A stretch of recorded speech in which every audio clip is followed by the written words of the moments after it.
사람들이 여행을 떠납니다. 그 가운데 화가들의 여행은 어딘가 모르게 다르게 보입니다.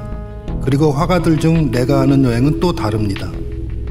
그렇게 다들 다르게 저마다의 여행을 하지 싶습니다. 나는 그럭저럭, 그러니까 대충 챙겨서 떠납니다.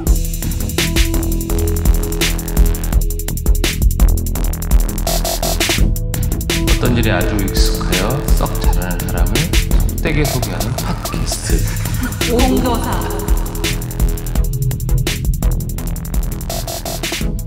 안녕하세요. 수다도사 은도사입니다. 안녕하세요. 자칭도사 병도사입니다.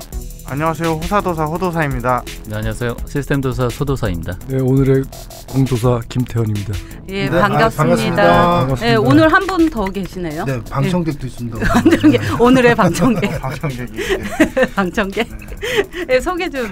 안녕하세요. 방청도사 김진욱입니다.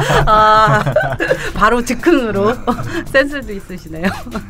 예, 오늘 김태현 작가님 모시고 이야기를 나눠보려고 합니다. 오시는데 너무 힘드셨죠? 다행히 비가 와가지고요. 덜 더워가지고 좋았습니다. 지금 작업실이 제가 최근에는 청주에 내려가 있어가지고 청주에서 작업을 하다가 집은 경기도 광주인데 다시 또 광주로 올라와가지고 왔다 갔다 하는데 최근에는 하여튼 광주 쪽에 좀 더 있습니다. 그러시구나. 아, 청주에서 오신 거 아니네요? 네네. 다행히 제가 이렇게 얘기하면 뭐 청주에도 집이 있고 그런 줄 착각들 하시는데 그런 거 같았어요. 거기는 제 집은 아니고 누가 빌려줘가지고. 네. 그러면 임시로 있었던 작업실이에요? 예, 제가 있고 싶은 만큼 있으라 그래가지고. 좋다. 네. 들어오시죠. 그럼 자기 집 아닌가요? 쓰는 사람이 임자죠. 김태현 작가님 그 2016년도에 개인전 빅보이 예, 하시면서 책을 내셨잖아요.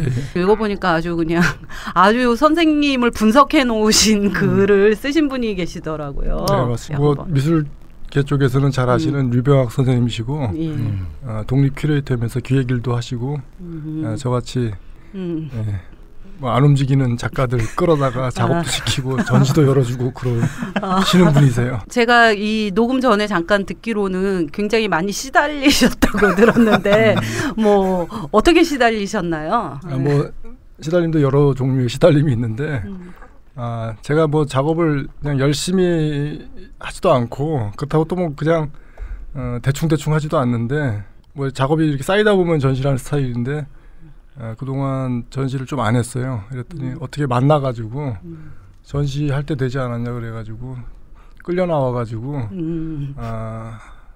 정말 태어나서 처음으로 작년에 개인전을 3번을 하고 출판을 2권 하고 자료집까지 만들었습니다. 개인전 자료집. 저거는 이제 유병학 선생님이 만드신 건데 어쨌든 시달림의 일들을 했는데 저한테는 개인적으로 하여간 잊지 못할 한 해였던 것 같습니다. 그러면 이 책은 서점에서 판매하는 건 아닌가 봐요? 네, 그건 아닙니다. 미술관에서 제작한 겁니다. 이거 근데 구하고 싶으면 어떻게 해요? 뭐 사적으로 저한테 연락을 주시더니 전시 때 오시면은 이제 갖다 놓고. 아니 이게 그 선생님의 거의 일대기에 대한 아주 상세한 내용들이 다 적혀 있어서 구입하고 싶으신 분도 계실 것 같거든요.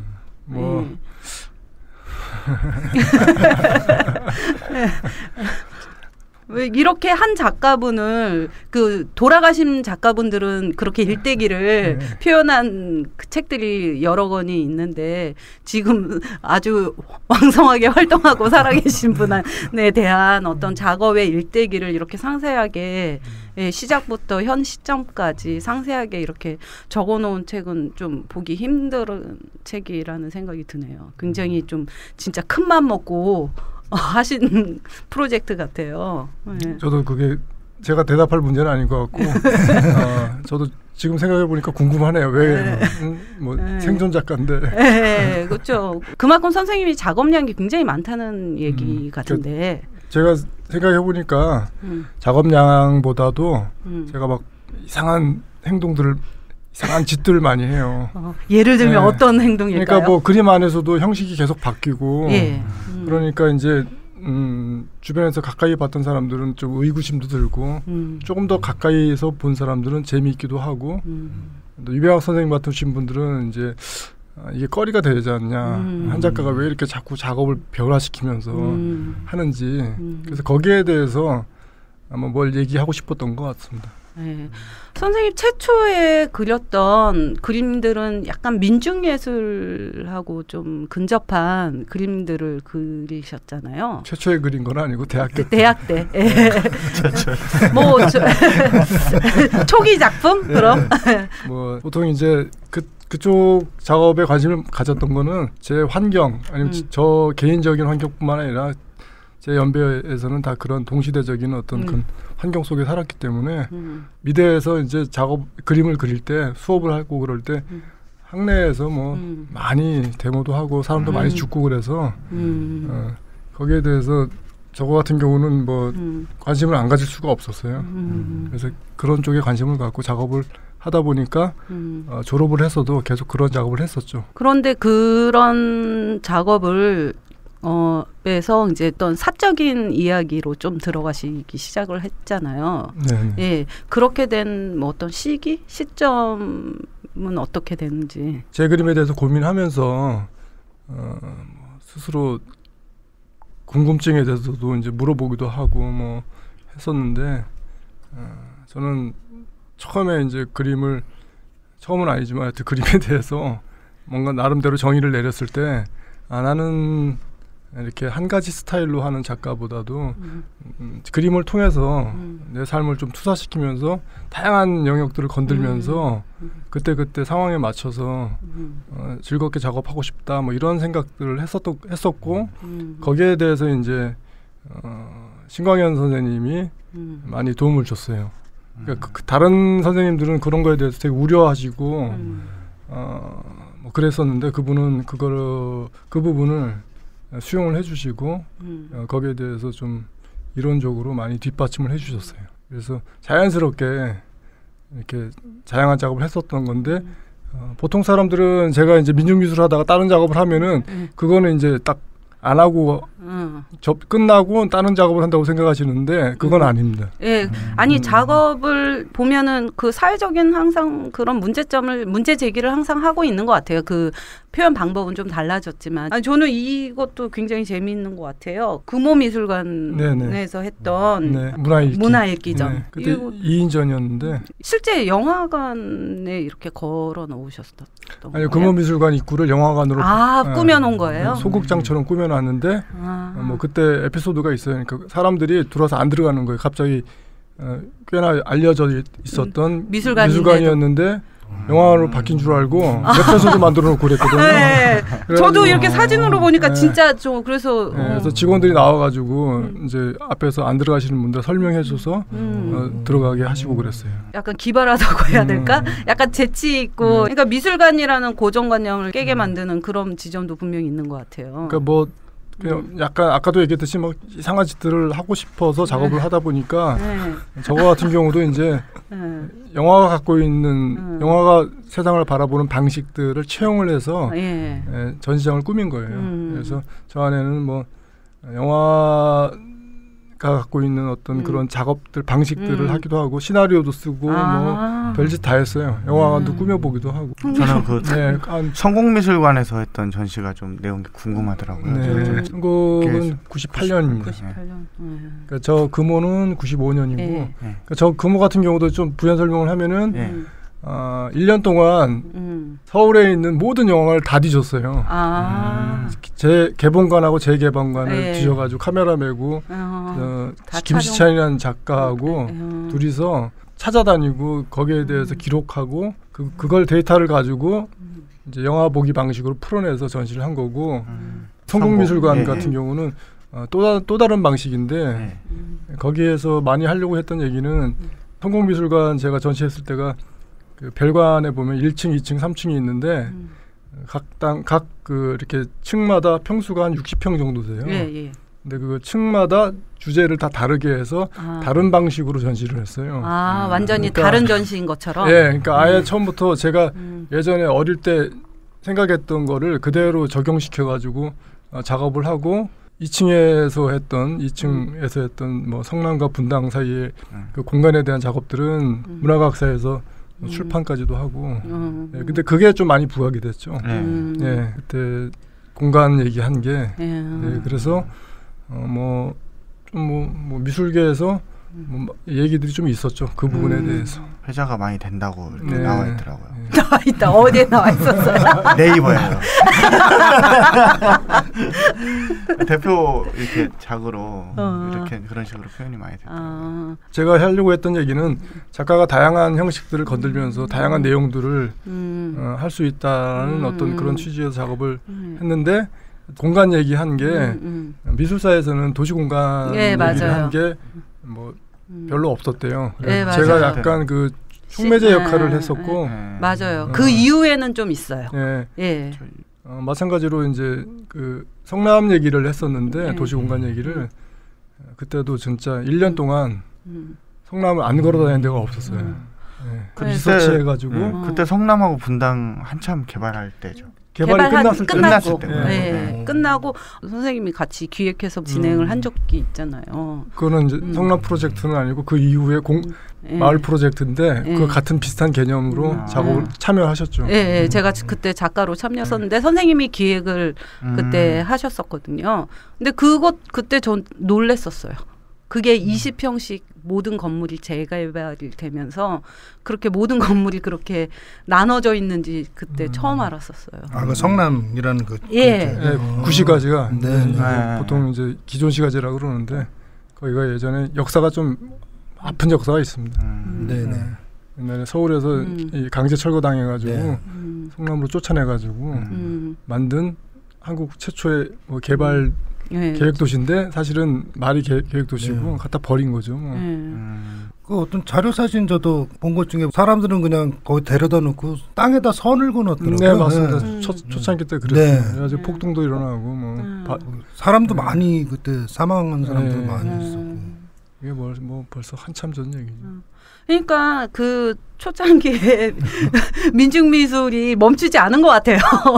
뭐 제 성격이에요. 뭔가 이렇게 궁금해요. 어디 공간에 있으면은 그 공간에 대해서 궁금하고 그 사람들에 대해서 궁금하고 또 제가 지금 살고 있는 곳 같은 경우는 약간 전원인데 그러면 식물들이 궁금해서 뭐 식물 이름들 찾아보고 외우고 뭐 드로잉도 해보고 뭐 그런 거 제 성격이 좀 그런 것 같아요.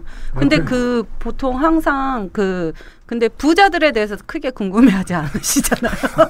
항상 약간 좀 뭔가 소외된 사람들. 되게 당황스러운 말씀을 하시는데 부자에 대해서 또 관심이 많습니다.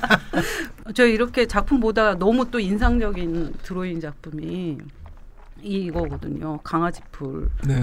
근데 진짜 선 하나인데 너무 이 강아지 풀이 느껴져.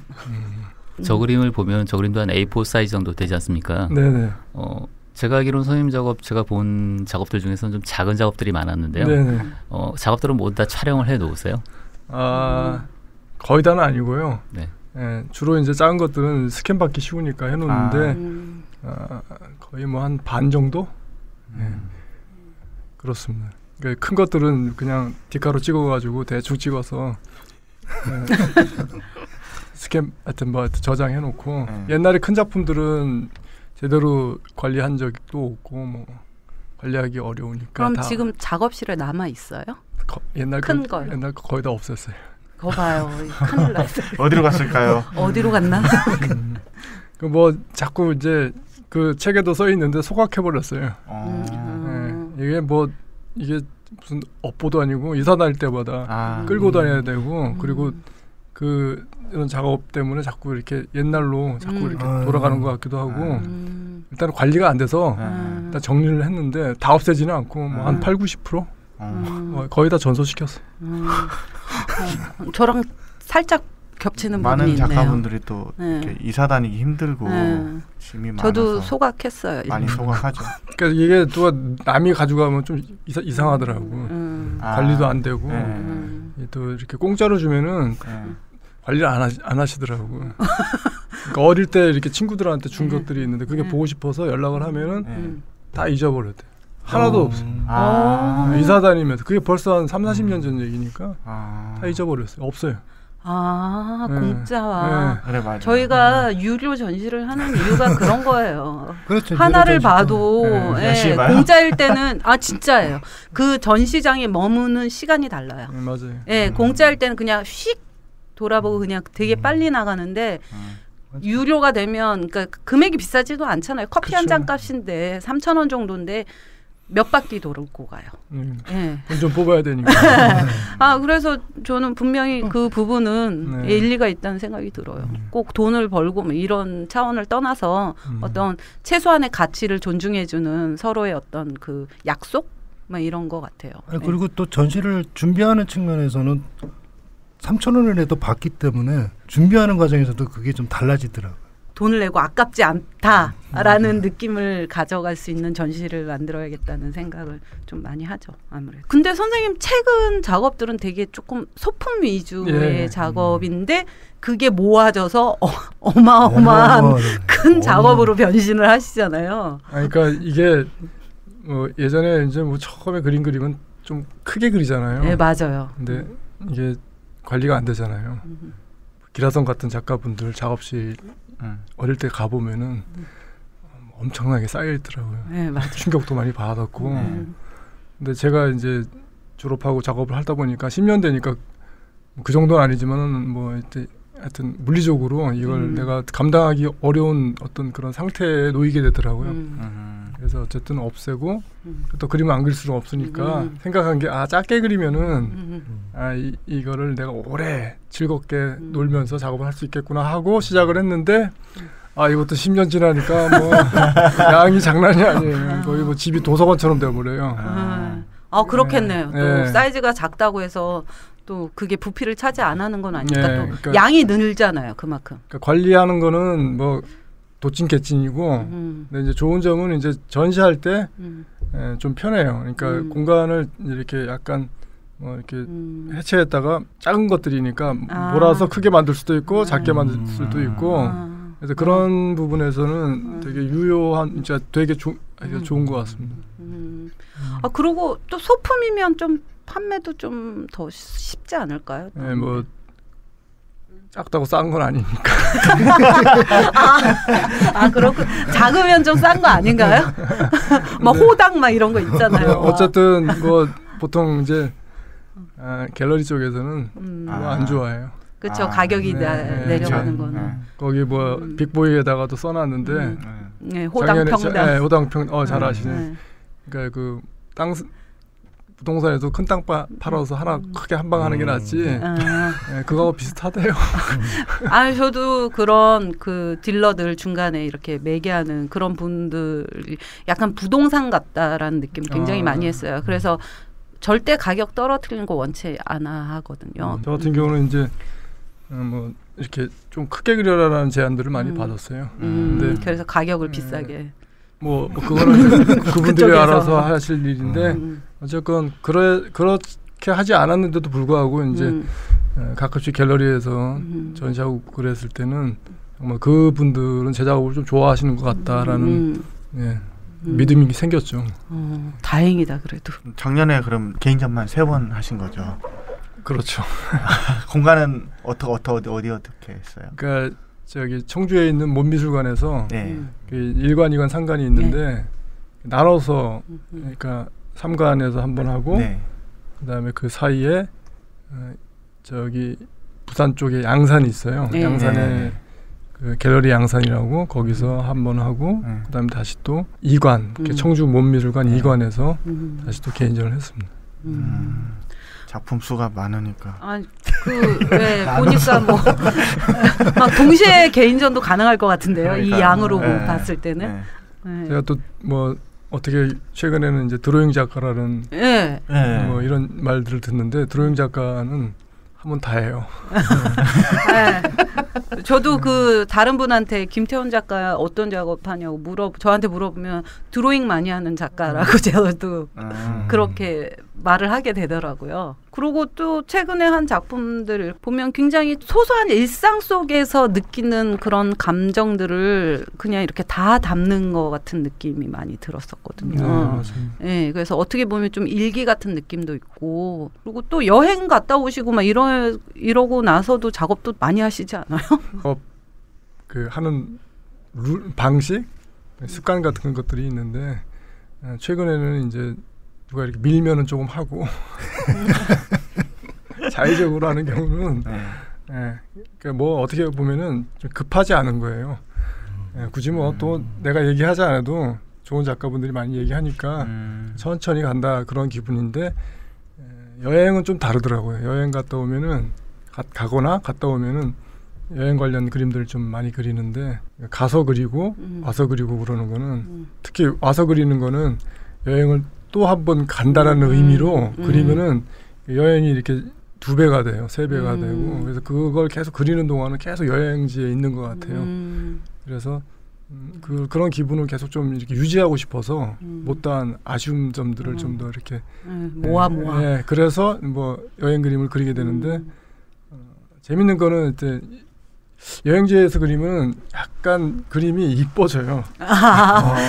혹시 그리고 있으면 주변에서 막 구경한 사람들이 많아서 그런 일들 많은데 그거하고 이뻐지는 거하고 상관은 없고 이게 뭔가 이렇게 제가 관계하고 있는 것들에서 좀 벗어나고 그러니까 새로운 낯선 것들을 좀 바라볼 때 좀 뭐 그런 관계들 때문에 그런 것 같아요. 그런데 뭐 유병학 선생님 같은 경우는 뭐 거기서도 뭐 또 정치 얘기 하던데 그 나라에 막 정치 막 찾아서 막. 개벌은 남몬주 따고 그렇더라고요. 근데 여행지에서 이런 즐거운 일들은 아까 말씀하신 것처럼 에피소드들이 많아요. 그러니까 저희 같은 경우는 이제 작업을 하다 보면은 자기가 살고 있는 곳에 작업을 하다 보면 그런 에피소드가 별로 없어요. 근데 여행지에서 하면은 이게 무방비 상태이기 때문에 그러니까 완전히 무슨 길거리에서 노래하는 거 비슷해요. 그런 것처럼 하다 보면은 뭐 별별 사람들이 다 쳐다보고 뭐 말도 안 되는데 딴지 걸기도 하고 뭐 한 번은 뭐 자기 애 데려와가지고 그려달라고 그런 적도 있고. 그럴 것 같아요. 그래서 뭐 그려준 적도 있고. 그걸 그려줬더니 다른 여자들도 와가지고 애들 그러면 바구니 하나 갖다 놔야죠. 모자를 이렇게 벗어서. 도망가 버렸어요. 그런 일도 있고 별별 일들이 다 있어요. 특히 이렇게 여행지 같은 데서 이렇게 그림 그리면 이렇게 주변에 이렇게 딱 사람들이 모이는 느낌을 많이. 그렇죠. 배낭여행하면서 이렇게 얼굴 초상화 같은 거 그림 잘 그리는 친구들은 그렇게 해서 이렇게 용돈 이렇게 벌어서 또 여행 경비 쓰고. 저도 그런 생각을 아주 어릴 때 해본 적이 있어요. 근데 안 하셨어요? 네. 돈 많이 버실 것 같은데. 여행 경비 다 나올 것 같은데요. 그냥 뭐 밥 한 끼 얻어먹고 차 숙박하기도 하고 그래요. 좋네요. 약간 화가라 그러면은 외국인들도 이렇게 거리를 두지를 않아요. 그러니까 좀 이렇게 약간 방어적이지가 않고. 아니 그 여행지에서 그 일어났던 좀 진짜 재밌는 거 하나만 얘기해 주세요. 뭐 예전에 젊은 친구들하고 시베리아 횡단 열차 타고 간 적이 있었는데. 그 횡단 열차도 와 대단하신데. 근데 뭐 너무 지루하니까 이제 막 엉뚱한 짓을 하자 그래가지고 야 여기 승객들 얼굴 그려주자. 근데 좋다 그러더니 딱 판 불리니까 안 하는 거예요 친구들이.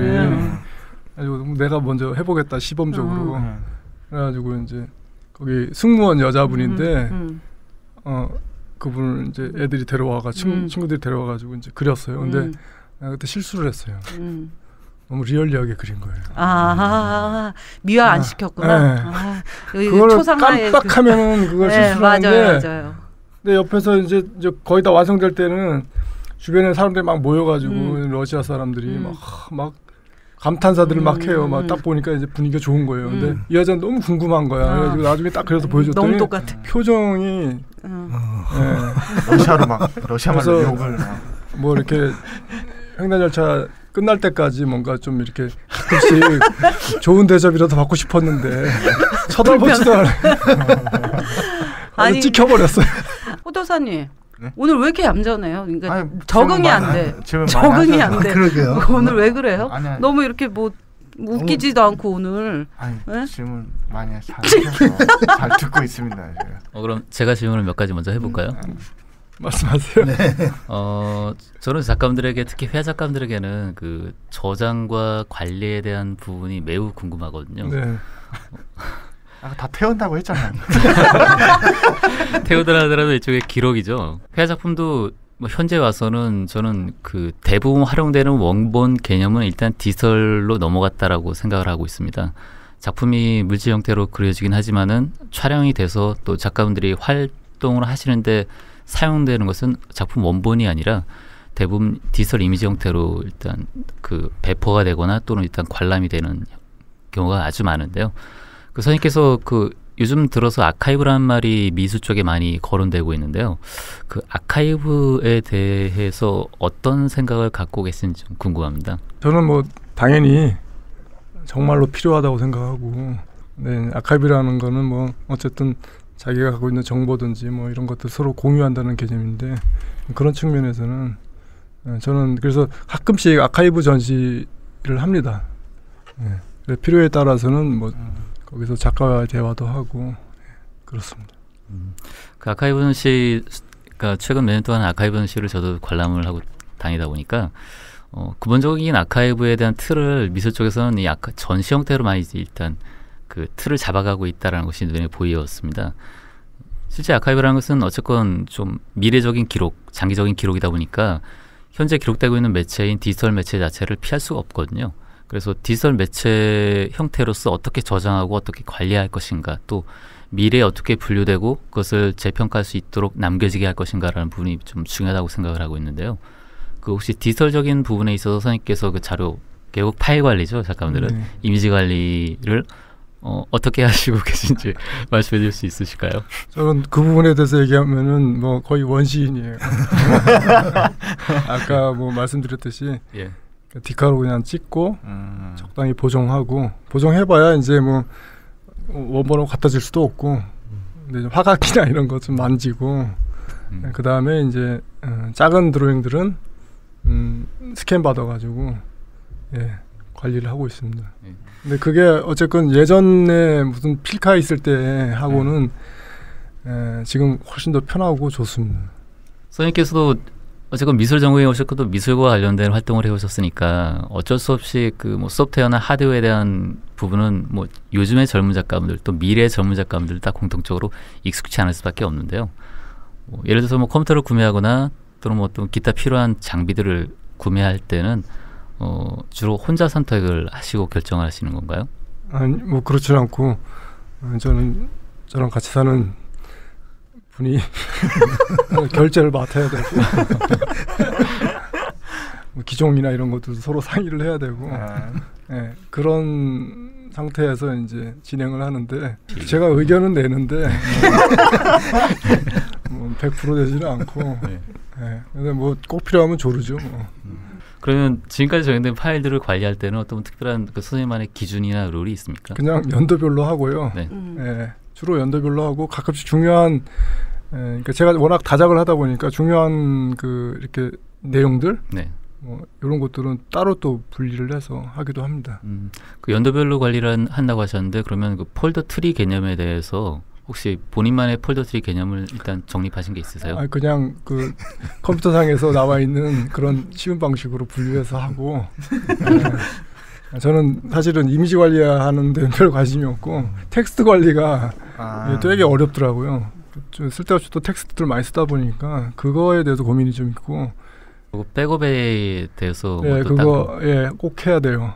예전에 한번 그러니까 이게 뭐 용량이 많다 보니까 백업 파일 받는데 그래서 외장하드 사가지고 하다가 한번 떨어뜨려가지고 박살을 냈어요. 그러니까 다 날라간 적이 있어요. 그거 하여튼 날라간 거 뭐 복원이 안 되고 지금 두 개가 더 있어요.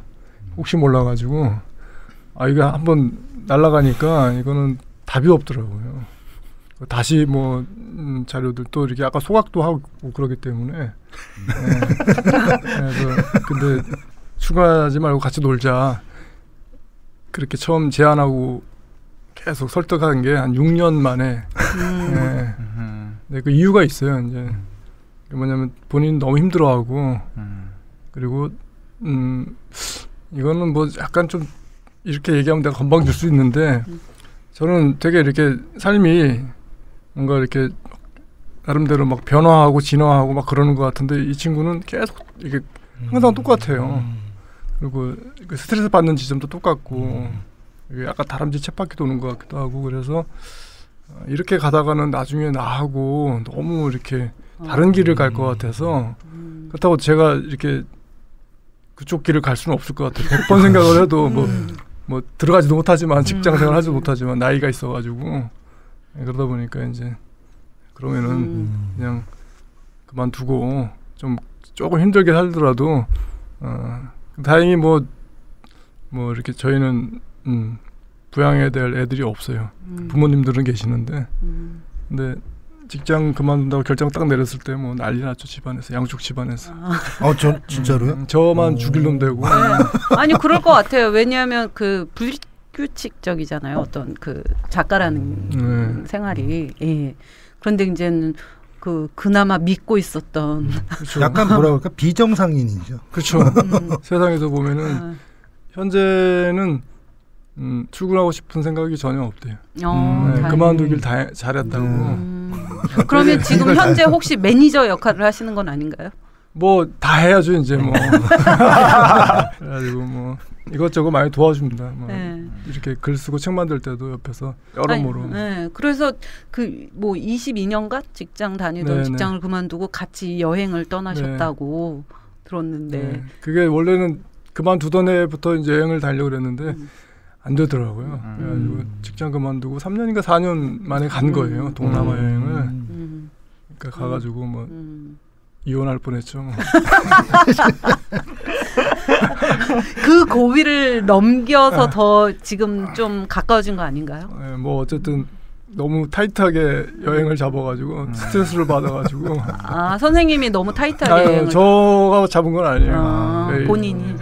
뭐 합의는 했지만은. 그러니까 이제 평생 직장 생활하다가 처음으로 이제 이렇게 자유로운 여행을 하니까 가고 싶은 곳도 많고 뭐 근데 저는 웬만하면 다 패스거든요. 그리고 그냥 여기 있자 뭐 나가지 말자 이런 식이고 그래서 여행 한 달 만에 제가 막 몸이 안 좋아졌어요. 그 쫓아다니라고 스케줄. 그래가지고 막 그게 보통 일이 아니더라고요. 그래서 우리 하루는 쉬자. 싸우다 해가지고 한번 폭발하고 막 그래가지고 제가 미친 발광을 하고 막 그래가지고 그 다음부터 하루 휴가 하루는 안 나가요. 이게 이제 105일 여행을 했거든요. 긴 시간 동안 하셨네요. 그리고 또 정보가 없다 보니까 갔는데 뭐 겨울이었는데도 동남아는 무지하게 덥고 항상 30도예요. 나가서 이렇게 돌아다닌다는 게 정말 힘든데 막 배낭 메고 다니니까 이게 뭐 20대도 아니고 쉬운 일이 아니더라고요. 지나가다가 그 현지 한국 분들이 가끔씩 말 시키는 분들이 있어요. 자기네 여기 오래 살았지만 이렇게 늙은 사람들이 부부가 배낭 메고 다니는 거 처음 봤대요. 그래서 그렇죠. 보통 그 정도 되면 관광을 가죠. 그래서 뭐 맛있는 거 많이 얻어 먹었어요. 그래서 그곳에서 뭐 그림은 없으신가요? 거기 갔을 때 제가 또 뭔가 이게 좀 이제 연주라는 사람하고 처음으로 이제 이렇게 오랜 여행을 다니는데 뭔가 약간 의미 있는 것들을 하자 그래가지고 블로그를 만들고 거기다가 매일매일 글을 업로드 쓰고 시키고 그림을 올렸어요. 그러니까 제가 뭐 그런 일까지 하다 보니까 힘든 거였죠. 그래서 저는 또 그거에 좀 더 집중하고 싶었는데 그래서 어쨌든 저런 책이 나온 것 같아요. 항상 여행을 갔다 오시면 굉장히 많은 새로운 드로잉 작품들이 탄생이 되는 것 같아요. 근데 저 여기서 그 글도 되게 많이 쓰시고 이렇게 제목도 굉장히 재치 있게 막 이렇게 좀 잘 짓는 것 같아요. 약간 시처럼 느껴지기도 하고. 거기에서 저 굉장히 좀 인상적인 제목은 화난중일기라는 게 너무 좀 화난중일기. 화난중일기. 너무 재밌지 않아요? 그래서 그 시리즈는 어떤 내용인지. 그게 이제 성공미술관 전시 이제 끝나고 그때쯤에 이제 제가 아는 후배 몇 친구들이 이렇게 편지식으로 이렇게 어떻게 살아가는지 작업하고 살아가는지 그 근황들을 그림 편지처럼 주고받자고. 와 멋있다. 네, 그래가지고 시작을 했어요 몇몇이서. 근데 나중에 저 혼자만 열심히 하고 있는 거예요. 근데 이게 양이 엄청 많아졌어요. 그래서 이거 가지고 뭐 전시를 해도 되겠다 이제. 그 전에는 사실은 다 이렇게 약간 프로젝트형 작업들을 했었는데 요게 이제 뭔가 쌓이다 보니까 그래가지고 약간 꼼수를 부린 거죠. 그래가지고 그게 또 어떻게 전시로 연결됐는데 제목을 줘야 되잖아요. 근데 그때 또 IMF가 터져가지고 또 뭐 그런 그 뭐랄까 편지를 주고받고 그럴 때였어요. 98년인가 IMF 터졌잖아요. 근데 저 화난중 일기는 2001년인데 그 사이에 이제 이렇게 썼던 그림 일기예요. 그래서 화가 난 난중일기인데 화가 난 계속 화가 나 있는 이런 식으로 해서 뭐 사르비아에서 전시를 했습니다. 아무튼 그 제목이 너무 진짜 뭔가 재치 있다고 해야 될까? 제목만 봐도 너무 뭔가 궁금하고 굉장히 보고 싶어지는 그런 전시인 것 같아요. 그 전시하고 욕 많이 얻어먹었어요. 왜요? 네? 딴짓 한다고.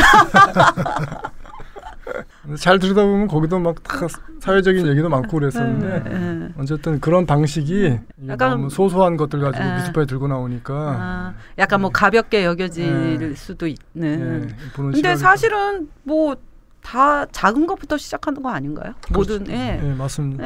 그 외국 작가들은 나의 작은 어떤 소소한 일상을 가지고 그거에서 시작이 돼서 그게 이제 사회적인 어떤 문제까지 다뤄지는 그런 방식으로 나부터 시작해서 이렇게 밖으로 나오는 형식이 많은데 우리나라 사람들의 어떤 그 성향 같은 경우는 큰 거를 그냥 나와 다시 대입하는 거꾸로 역으로 그런 방식이 좀 익숙해서 어떤 나로부터 시작되는 것이 좀 약간 무시되는 그런 성향이 조금 요즘 많이 바뀌는 것 같아요. 네, 지금은 좋은 지적 같아요. 그때 좀 뵙고 그런 얘기를 들었으면 제가 또 힘을 더 냈을 텐데. 공감대라는 건 사실 사소한 거에서 시작이 되는 것 같아요. 그래서 뭐 그 작업 이후로 이렇게 약간 인맥 관리가 바뀌었어요.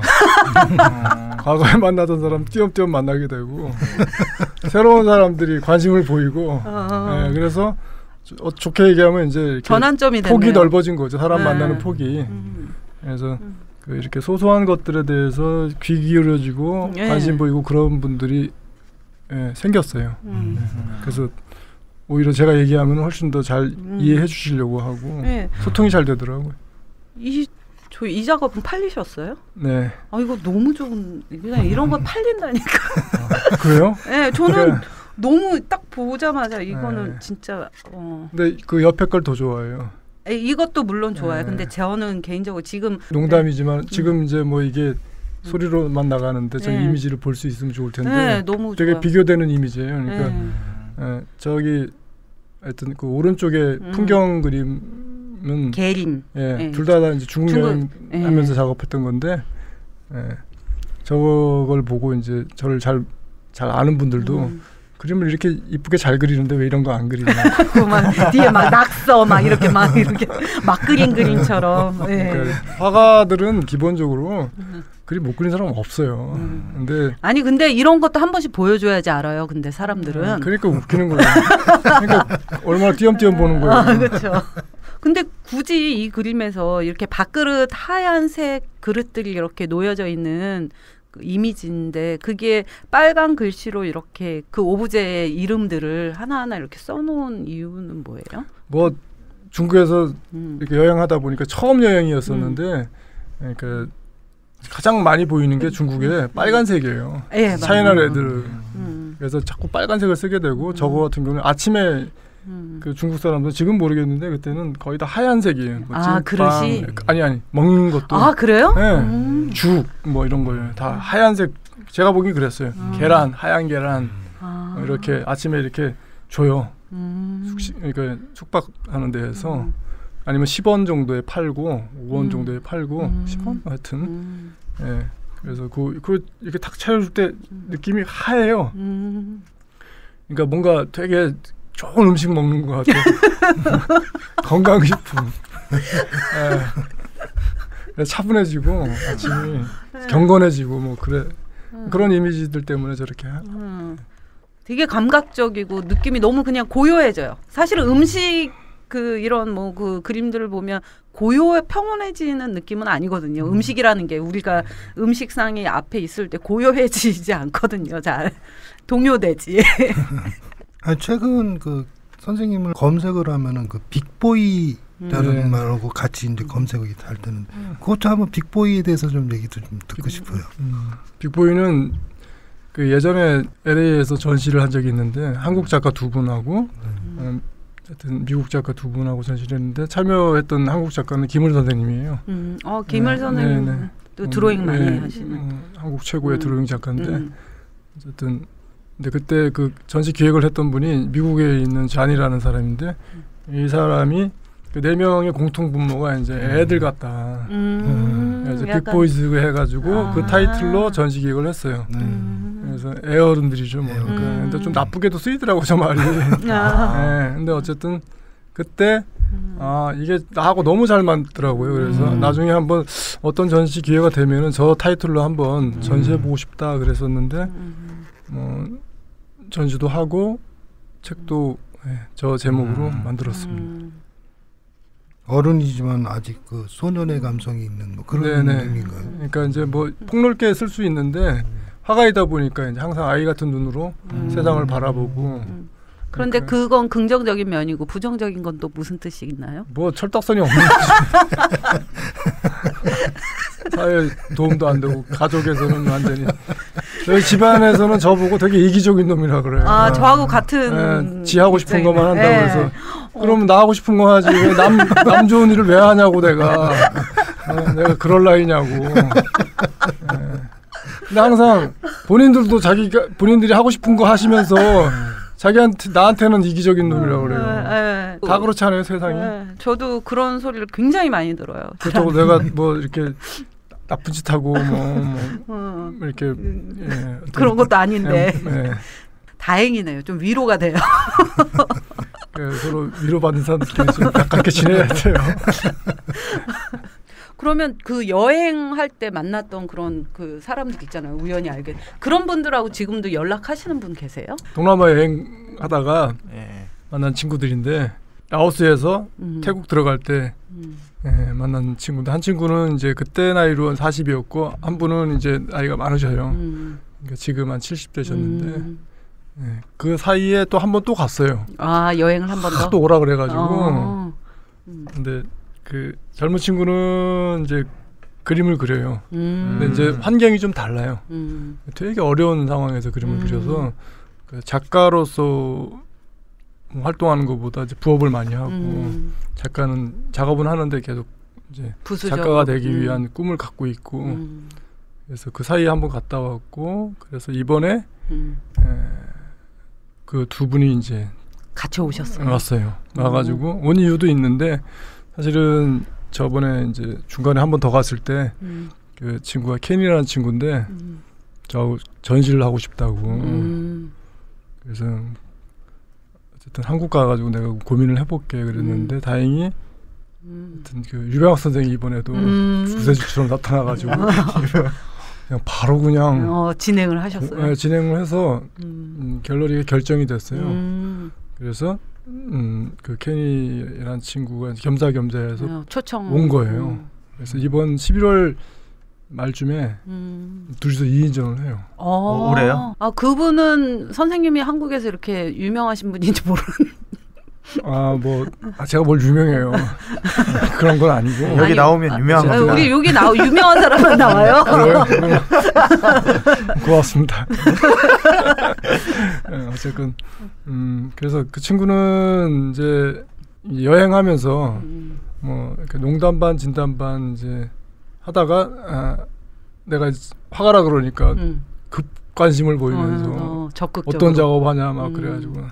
나 스타일 없다 프리스타일이다 그랬더니 거기에 이제 관심을 갖고 작업 좀 보자 그래서 이제 뭐 다양한 막 작업들 보여줬더니 자기도 프리스타일이라고 그러더니 뭐 그래서 친하게 돼가지고 나중에 또 다시 또 한 바퀴 다시 돌아서 태국을 또 들어가 버렸어요. 그래가지고 친하게 돼가지고 그래서 이제 대충 그 친구가 이제 검색을 해봤던 것 같아요. 근데 활동은 하니까 작가인데 근데 보니까 이제 너무 이제 이렇게 그림 그리는 방법, 생각하는 방법이 너무 차이가 나니까 그 친구 되게 날 어렵게 생각하더라고요.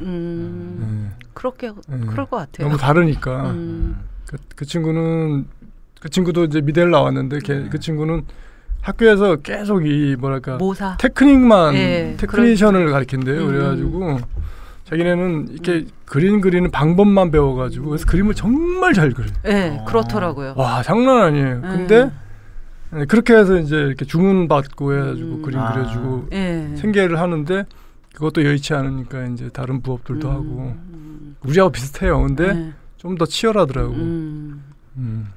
아니 그 동남아 작가들이 그때 한번 이렇게 다른 갤러리 초청을 이렇게 한국 와서 만난 적이 있거든요. 그래서 저희 집에 같이 초대해서 다 온 적이 있었는데 사실적인 그림을 굉장히 잘 그리더라고요. 깜짝 놀랐어요. 네. 그 태국 북쪽에 치앙마이라고 있는데 거기에 보면은 외국인 상대로 초상화 그려주거나 그림 파는 그 장소가 있어요. 되게 커요 마켓이. 다 잘 그려요. 근데 그 친구들한테 저희 저거 걸개 그림 시켰어요. 그 농민 걸개 그림. 그래서 투쟁 농민들. 그래서 우리 걸개 그림 같이 한국 작가들 잘 안 하려고 하거든요. 귀찮아서. 근데 열심히 하더라고요. 그래서 이렇게 큰 거 걸개 그림 펼쳐놓고 막 같이. 곡성군 죽곡면의 걸개 그림은 저기 인도네시아 작가들이 오셔서 그려주시는 거죠. 나중에 한국에 오면 한번 부탁해봐야 되겠네요. 농민 대회 때 쓸 걸개 그림. 제가 뭐 그냥 그 얘기했듯이 자꾸 헛짓을 해요. 근데 이게 저한테는 되게 제 삶에 엄청 뭐랄까 행복한 사건들이에요. 보통 우리 보면 뭐 이렇게 같이 전시하고 그러면 뭐 컨셉이 맞아요. 네, 맞아요. 다 재고 뭐 그런데 그냥 그런 게 그래서 그 친구가 정말 이렇게 류양쌤하고도 얘기를 했는데 이걸 계기로 좀 이렇게 작업을 더 왕성하게 해서 태국에서도 좀 작가로서 데뷔하고 그랬으면 그런 바람이 있어요. 멋있네요, 뭔가. 그럼 11월에 전시는 어디서 하십니까? 예, 저기 누쿠 갤러리에서 합니다. 누쿠요? 저기 이렇게 아주 아담하고 이쁜 갤러리. 관장님도 좋으시고 그래가지고. 다행이네.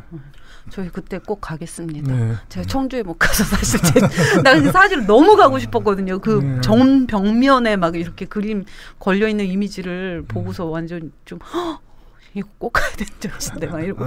제가 어떻게 하다 보니까 그 유병학 선생님하고 페이스북 친구인데 그때 그 전시 준비하시면서 그 사진들 올려주는데 정말 수고 많이 하셨겠다 이런 생각 들더라고요.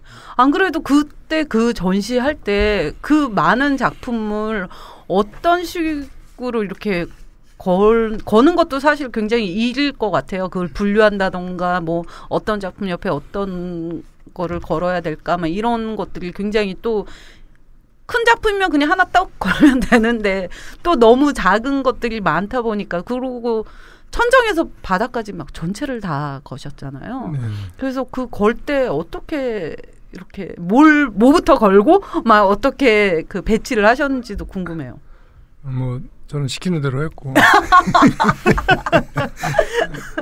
가끔씩 이제 제 주장도 했지만 보통 그냥 이렇게 메인 작업도 다 걸어놓고 포인트 잡고 사이에다 끼워놓고 근데 그 전체적인 총괄적인 어떤 전시 DP 기획은 유영 선생님이 제안하셔가지고 저는 한쪽 벽만 하자 안 된다 다 해야 된다 그래가지고 고생을 많이 했어요.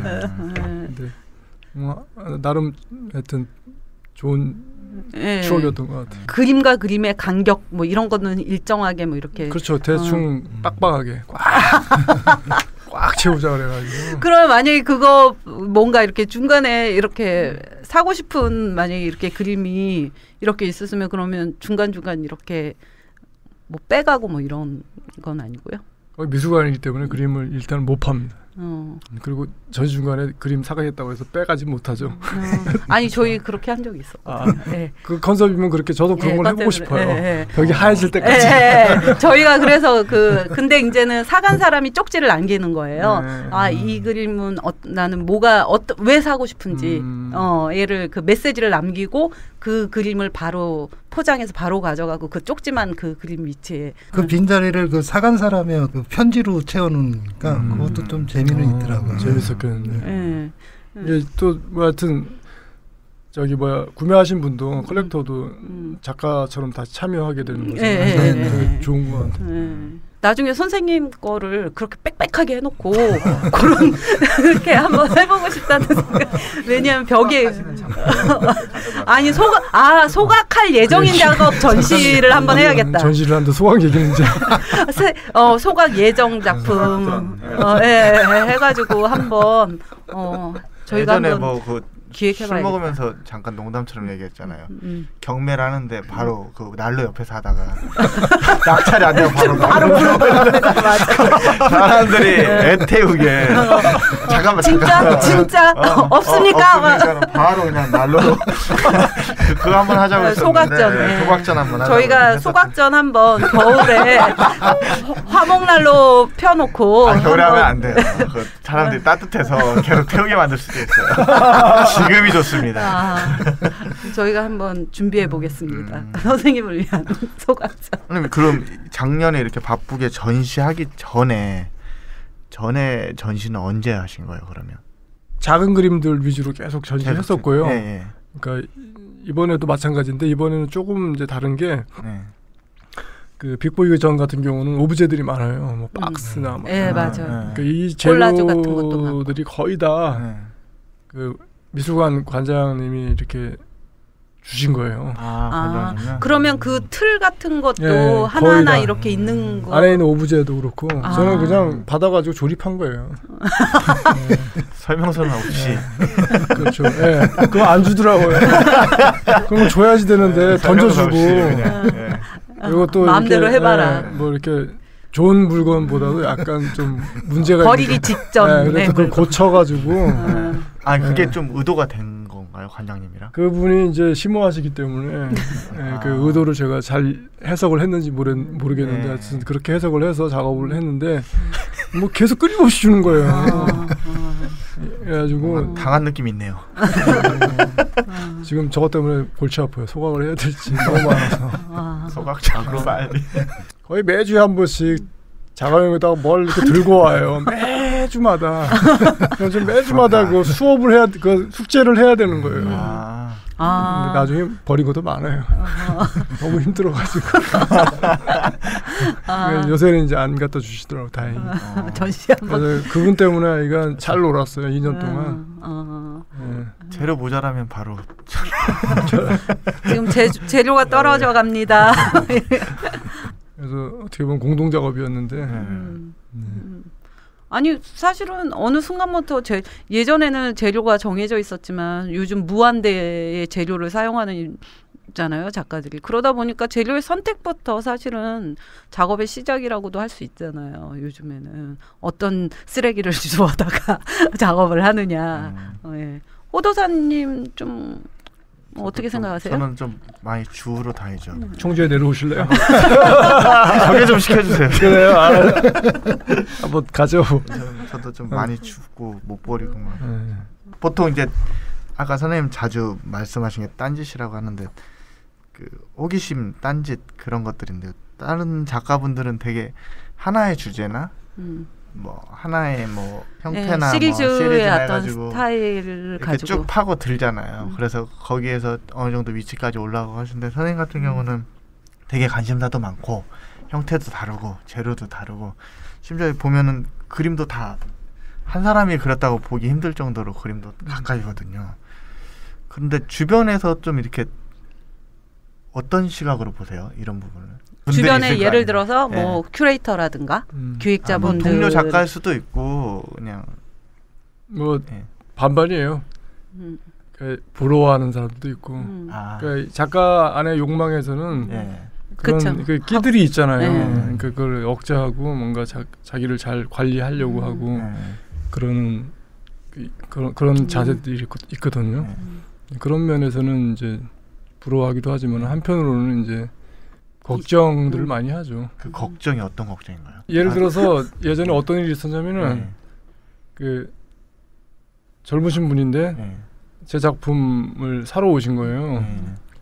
오래된 얘기인데 근데 어떻게 제 작품을 사려고 하시냐 뭐 이렇게 얘기했더니 제가 작품 변한 걸 다 꿰고 있더라고. 그래서 사실은 내 작품에 관심이 많아가지고 계속 보고 있었는데 작품이 계속 변해가지고 그때마다 안 샀대. 또 바뀔까봐. 네, 바뀔까봐. 그래서 이번에는 바뀌던 말던 그냥 사러 좀 사야 되겠다 그래가지고 몇 작품을 좀 구입을 하셔가셨는데 그런 거죠. 뭐 그런 게 뭐랄까 이제 이게 뭐 미술 시장 지형 시장이니까 그런 거를 염두에 서로 두죠. 뭐 갤러리도 갤러리도 그렇고. 그러니까 약간 그런 투자적인 목적도 분명히 있거든요. 대표작 사고 싶기도 하고. 그래서 그렇게 됐을 때는 이분이 이런 유의 작업들을 앞으로 계속 했을 때 초창기 작업이 굉장히 가치가 또 올라가는 부분이 분명히 있기 때문에 그런 약간 투자적 목적으로 했을 때는 좀 민감하죠. 좀 그런 변화되는 부분에 대해서. 아이러니하네요. 그러면서 작가들은 자유로운 영혼이고 계속 뭔가를 해야 된다는 거엔 동의하잖아요. 자유롭고 의식도 자유롭게 하는데 결국에는 또 시스템 안에서 어느 정도 올감해서 하는 게 좀 아이러니하기도 하네요. 갇히는 거죠. 스스로. 근데 사실 지금 일부 젊다고 해야 되나? 아무튼 뭐 중견 작가들 안에는 하나의 이미 고정된 틀이 있으신 분들도 꽤 많아요. 좀 팔리기도 하고 하시는 분들 안에서는 그거를 되게 놓기가 쉽지 않을 것 같아요. 계속 팔리고 있고 계속 요구를 하니까 갤러리에서. 시장 논리예요. 시장. 근데 그게 뭐 정당성은 없는데 이상한 시장 논리인데. 근데 그런 작가를 거를 죽이기도 하고 작가를 매겨 살리기도 하는데 저 같은 작가는 죽는 거죠. 선생님은 정말 잘 되셔야 돼요. 약간 모델이 돼야지. 그 후배 작가들이 우리가 계속 이렇게 뭔가 하고 싶은 걸. 저도 없거든요. 뭐가 그냥 중구난방이거든요. 저도 하고 싶은 거 하고 막 그런데 선생님 같은 분이 잘 되셔야지. 이렇게도 살아남을 수 있구나. 막 이런. 뭔가 이런 특이한 시장 형태가 하나 있으면 좋겠다는 생각이 드네요. 뭐 얼마 전에 뭐 이렇게 레지던시에 갔다가 이렇게 평론가들하고 이렇게 작가들하고 1대1 매칭해가지고 워크숍 하는데 한 작가가 작업이 좀 젊은 작가인데 그동안 좀 이렇게 다양하게 했더라고. 그러니까 바로 그 평론하신 분들이 하나로 하시려는 거야. 안 그러면은 그래가지고 내 뒤에서 들고 있다가 약간 발끈했어요. 그냥 꼴리는 대로 하시라고 그냥. 그게 문제냐고. 아무 문제 없으니까 그냥 하시라고 그랬더니 지금 약간 후회를 해요. 하여튼 이렇게 발언을 해가지고 아니요. 바뀔 거예요. 바뀌었고 많이 바뀌었죠. 뭐 누가 그러더라고요. 다양성을 수용 못하고 그런 사람들이 상상력이 빈곤해서 그런 거래요.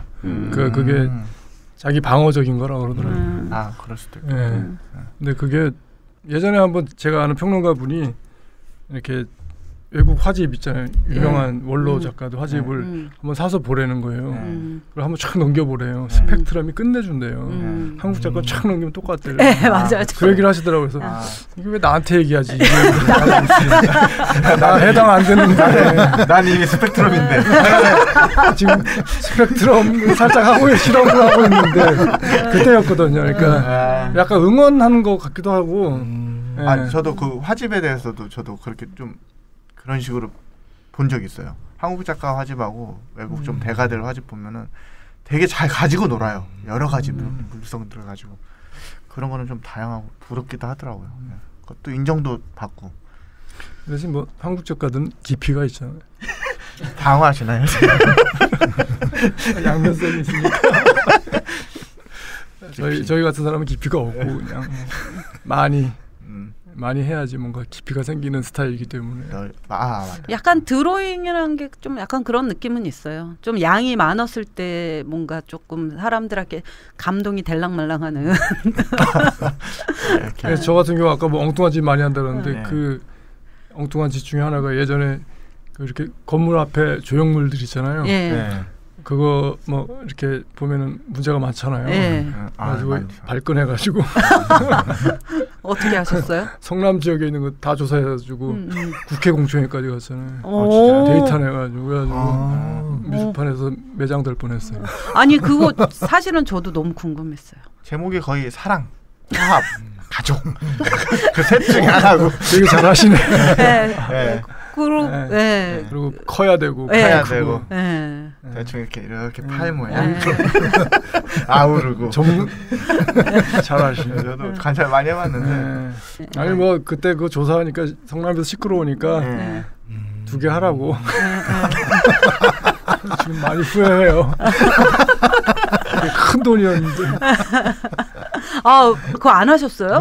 냅다 하셨었어요. 네, 그러면 그렇게 하면 안 되는 줄 알고. 아.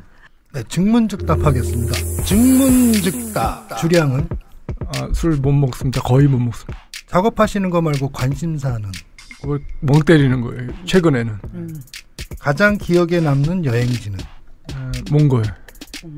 또 가고 싶은 여행지는 몽골. 아무것도 없어서. 최근에 본 영화는 덴젤 워싱턴 나왔던 영화인데 펜스인가? 네. 최저임금 10,000원 찬성한다 반대한다. 그런 거 최저임금 같은 거 없애야 되지 않아요? 그럼 다 정규직. 뭐 하여튼 나눠 가져야죠. 뭐. 공산당이군요. 그렇죠. 전 공산당 중에서 아직 더 빨개요. 알겠습니다. 빨간색. 작업하실 때 가장 좋아하는 재료는? 좋아하는 재료는 뭐 그런 건 없습니다. 네, 궁하면 다 해요. 요 정도 하겠습니다 오늘. 별로 뭐 없네요. 아니 뭐 시간도 얼마 안 남아서. 아 시간이 네. 별로 안 만남. 벌써 담배도 안 태우세요? 그러니까 원래 술을 옛날에 많이 했고 담배도 폈는데 네. 담배는 결핵 걸려가지고 폐결핵 걸려가지고 천재 아니에요? 피를 토해야지 한번. 각혈하고 네. 뭐 이렇게 한번 쓰러지고. 해봐요, 해봐. 나는 그거 그거 문제가 아닌데 네. 약 먹는 게 너무 약을 한 주먹씩 먹어요. 맞아. 네, 이게 그러더라고요. 나는 초기에 발견돼서 다행히 그래도 6개월 먹었는데 최소 1년 먹는다 하더라고요. 근데 이게 한 주먹씩 먹어요 진짜. 보건소 가서 타서. 그러면 그 혹시 그 병 때문에 충주로 내려가신 건 아니에요? 아니 그건 어릴 때 얘기. 네. 어릴 때? 그럼 천재가 될 뻔하셨네. 여행 가면 살짝 펴요. 술은 예전에 어떤 민중미술 활동하다가 한번 쓰러졌어요. 하도 술 거기는 뭐 술들 많이 드시니까 술 세게 먹죠. 그래가지고 그때 이후로 잘 못 먹게 되더라고요. 지금은 거의 뭐 반잔 한 잔. 네. 아니 혹시 저기 무슨 최저임금조차 없어야 된다. 거의 공산당 수준이신데 나눠 가져야 한다. 네, 나눠 가져야 된다. 혹시 우리나라에 현재 있는 당 중에서 가장 그래도 조금 나랑 생각이 비슷한 당이 어느 당이에요? 없어졌죠. 없죠. 없어졌죠. 하나 있었는데 없어졌죠. 아니 뭐 많잖아요. 그러니까 예를 들어서 분배만 잘하면은 지금 뭐 분배가 너무 심각하잖아요. 그럼 쉬운 일이 아니기 때문에 나는 정치에 관심이 있다 없다. 있죠. 가장 그 기억에 남는 여행지 또 다시 가고 싶은 여행지. 네, 몽골.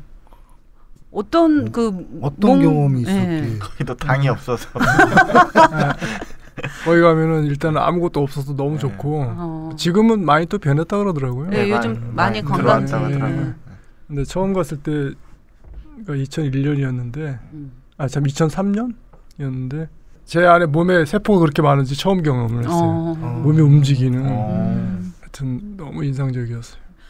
저 얘긴 들었어요. 몽골 사람이 항상 멀리 바라보기 때문에 시야가 굉장히 시력이 7.0이라고 하더라고요. 7.0이요? 네. 4.0 아니었어요? 7.0이라고. 그거 뭐 5.0으로 하죠. 뭐 중간. 막 독수리 아니에요? 그 정도 되면? 독수리는 10단이에요.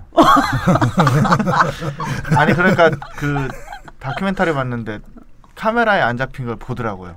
어린아이. 네. 사람이야? 그러니까 카메라 줌으로 딱 당겼는데 지평선에서 와 아빠 온다 아무도 없는 거야. 30분 후에 오더라. 아빠가 30분. 선생님도 시력이 지금 좋으세요? 저는 좋아요. 근데 그래 봐야 뭐 그 사람들이 보기에는 1.5니까. 진짜 거긴 아무것도 없어서 시력이 좋아질 수밖에 없다고 하죠. 근데 거기는 그렇게 봐야지 생존을 할 수가 있고 정글에서는 이렇게 가까이 있는 거는 구분을 잘 안 되잖아요. 그 사람들 멀리 있는 거는 이게 잘 모르고 감각이 별로 없대요. 멀리 있다 가까이 있다 그 감각이 별로 없고. 또 정글에 있으시면. 그렇죠. 앞에 막 뱀 이런 것들 봐야 되니까 그런 거 빨리빨리 구분을 해야 되잖아요. 맞아요. 나뭇잎인지 벌레인지. 나 같은 사람이 힘들어요. 생명이라 정글 가면 바로 죽을 거야. 며칠 못 있다. 몽골 사람들을 정글에다 풀어놓으면 답답해서 죽을 거예요. 그렇게. 몽골에 가면은 꼭 사막에 가서 그냥 노숙을 하래요. 그냥 그런 별 구경 하면은. 그래도 그런 데는 좀 일교차가 심하지 않아요? 밤에는? 그렇게 잘 가야죠. 몽골은 6, 7, 8월 외에는 다 겨울이에요. 6월 달이 봄이고 8월 달이 가을이래요. 그러니까 7월 달이 여름이고. 영화 좋아하세요? 네, 영화 같은 엄청 좋아합니다. 엄청 좋아하세요? 가장 좋아하는 영화가 있으세요? 저요? 예, 기억에 인상 깊은 남는. 영화는 너무 많아가지고 좋아하는 감독이라던가. 뭐 저는 이제 그런 식으로는 안 봐요. 그냥 보는 거지 그냥 영화를. 근데 이제 저한테 뭔가 피드백이 되는 영화들 좋아하고 그러지. 옥자는 보셨어요? 네. 피드백이 되던가요? 뭐 다 아는 얘기던데 뭐. 네. 집사람은 재밌어하는데 저는 뭐 그냥 잘 만들었구나 싶지 뭐. 더 이상은 뭐. 재료는 그냥 있는 재료 아무거나 네네네. 닥치는 대로. 그러면 지금 요즘 제일 많이 사용하는 재료는 주로 뭐예요? 저는 이제 작업실에 있으니까 집에 있으니까 재료가 웬만큼은 다 있죠. 다 갖춰진 재료. 아직 제가 원하는. 그러면 그 종이에 아직 종이 많이 사용하시나요? 네, 종이도 하고 뭐 최근에는 이제 그 펜마우스로 하는 갤럭시 노트로 그거를 이제 이렇게 한번 해봐요. 재밌더라고요. 근데 아직은 낯선데 그런 새로운 재료 사용할 때 여지껏 했던 맥락하고 좀 비슷한데 그 재료가 갖고 있는 특성을 잘 살려서 작업을 해요. 그러니까 어떤 재료를 선택하게 되면은 내가 평상시에 그렸던 스타일로 그 재료를 쓰는 게 아니라 그 재료를 이렇게 보고 얘는 이런 재료다 싶으면은 그 재료에 맞는 드로잉을 하고 그림을 그려요. 그러니까 이게 제가 약간 다양하게 한다라는 것 자체가 이런 것하고 다 연결되는 것 같아요. 그래서 미국에 가서 그림을 그리면 왠지 미국스럽게 나와요. 색깔도 뭔가 좀 이렇게 많이 쓰게 되고 뭐 각 나라마다 특성들이 있는 것 같아요. 어떤 나라 가면 생각을 많이 하게 되고. 그러니까 중국 갔다 오면 막 이렇게 글 한자 같은 것도 많이 쓰시고. 몽골에서는 아무것도 안 그리셨겠네요. 아니요. 거기서도 많이 그렸어요. 아무것도 없다고 하셨죠. 갔다 와가지고 여백의 미가 많았나? 네. 가끔씩 너무 없을 때는 구라를 쳐야 되기 때문에. 아니면 글을 많이 쓰나요? 이렇게 만들어내야 돼요. 태블릿 펜 같은 거 사용해서 만약에 드로잉 양이 더 많아질 수도 있잖아요. 근데 저는 그러니까 장비를 갖추고 세팅하고 이러는 거에 별 관심이 없어요. 약간씩만 취하는 거지. 전체를 다 그걸로 하진 않고. 장비질 스타일은 아니에요. 그건 이제 혼나기 때문에 돈이 들지. 연주님께 허락을 받으셔야 되는 어려운 절차가. 옛날에 한번 영화 찍겠다 그랬다가 박살났어. 위험한 말을. 시나리오까지 다 써놓고 영화 찍겠다 그랬다. 시나리오는 보여주셨어요? 그렇죠. 다 얘기하고 뭐. 그러면 그때 쓴 시나리오를 만약에 한번 영화로 찍어보겠다는 감독님을 만나면 찍을 생각은 있으세요? 지금 이렇게 보면은 별 내용 아니에요. 안 만들고 싶어요. 다행이네요. 그러면 그때는 이제 꼭 만들고 싶었는데 지금은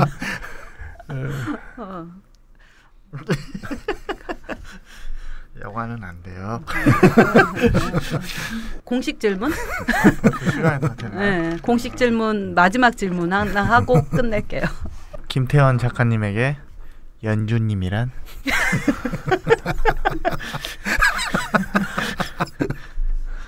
뭐 저한테는 그러니까 친구죠. 뭐 이렇게 뭔가 이렇게 좀 항상 이렇게 눈높이를 좀 맞추고 싶은데 그런 친구. 그래서 가끔씩 제가 좀 못되게 굴기도 하고 집사람도 이제 거꾸로 저한테 하도 이제 이상한 행동을 하다니까 눈높이를 좀 맞추라고 세상 눈높이를 부정하지 말라고 뭐 그런 약간 재밌는 관계 속에서 친구처럼 지냅니다. 혹시 오늘 관객분 지금까지 긴 시간 동안 계속 옆에서 조용히 듣고 계셨는데 혹시 뭐 하고 싶으신 말 있으시면 한마디 질문하셔도 되고. 당황하셨어요. 이렇게 말 많은 작가 처음 봤죠? 그러면 질문 하나만 드리겠습니다. 네. 김태원 작가님에겐 소각이란? 두 번째 공식 질문이 되겠네요. 해방이죠. 해방. 혹시 그 소각한 것 중에 나 이거는 태우지 말았어야 되는데 막 이런 막 아까운 작품도 있을 것 같아요. 가끔씩 어떤 작품을 찾아요. 근데 아무리 뒤져도 없어요. 그러면 소각을 한다. 그럴 때가 있어요. 아니 그 정도예요. 없죠, 못 찾죠. 근데 그러니까 어디에 있을 수도 있고, 그러니까 근데 정답은 안 내려요. 소각했다고 생각도 하지 않고 그냥 어디에 있을 거다라고. 근데 뭐 아무리 뒤져도 안 나오니까 어쨌든 모르겠어요. 소각이 됐는지 안 됐는지. 굳이 안 찾는 거죠. 네. 뭐 찾다가 포기하는 거죠. 소각의 기준이 있나요? 아까 뭐 이렇게 경매해가지고 안 팔리면 그런 거예요. 처음에는 아까워하다가 나중에는 아닌데 이건 하면 안 되는데도 막 그냥 딸려서 들어가요. 그러다가 이제 어느 순간 멈추죠. 이제 가끔씩 이제 뭐 이렇게 구매하시는 분들이 있는데 이게 팔았는지 안 팔았는지 기억이 안 날 때가 있어요. 집사람한테 혼나죠. 그리고 그거 리스트. 그래도 이제 이게 제 작품인지 아닌지는 알아요. 다행이네요. 아무리 많이 해도. 얼마 전에 이우연 작가님 모작 때문에 좀 뉴스가 많이 됐었잖아요. 저도 좀 누가 좀 모작을 해가지고 좀 그런데 그래서 내 것 아니다라고 할 수 있는 그날을. 이거 태운 건데 왜 있지? 이거 자꾸 소강 얘기로 몰고 가시네. 마무리를. 나중에 저희 인디아 돌공에서 소각전 한번 소각을 위해서 다시 그림을 그려서 기획을 한번 거창하게 한번 해보겠습니다. 뭐 작가들 좀 모아보세요. 소각을 원하는 작가들. 지금 그러면 아까 전에 그 태국 작가와 11월 달에 전시를 앞두고 있고 그 또 다른 올해 또 전시가 준비하고 있는 전시가 있나요? 뭐 아직은 계획은 없고. 뭐 혹시 마지막으로 또 하고 싶으신 말 한마디 하시면서 끝낼게요. 뭐 너무 즐거운 시간이었고 사실은 좀 진지한 면도 있는데 오늘 또 분위기가 너무 좋다 보니까 제가 말려 들어간 거. 혹시 청취하시는 분들이 잘 하여튼 해석을 잘 하셔서 들으셨으면 좋겠습니다. 작업할 때는 항상 심각하게 합니다. 감사합니다. 고맙습니다.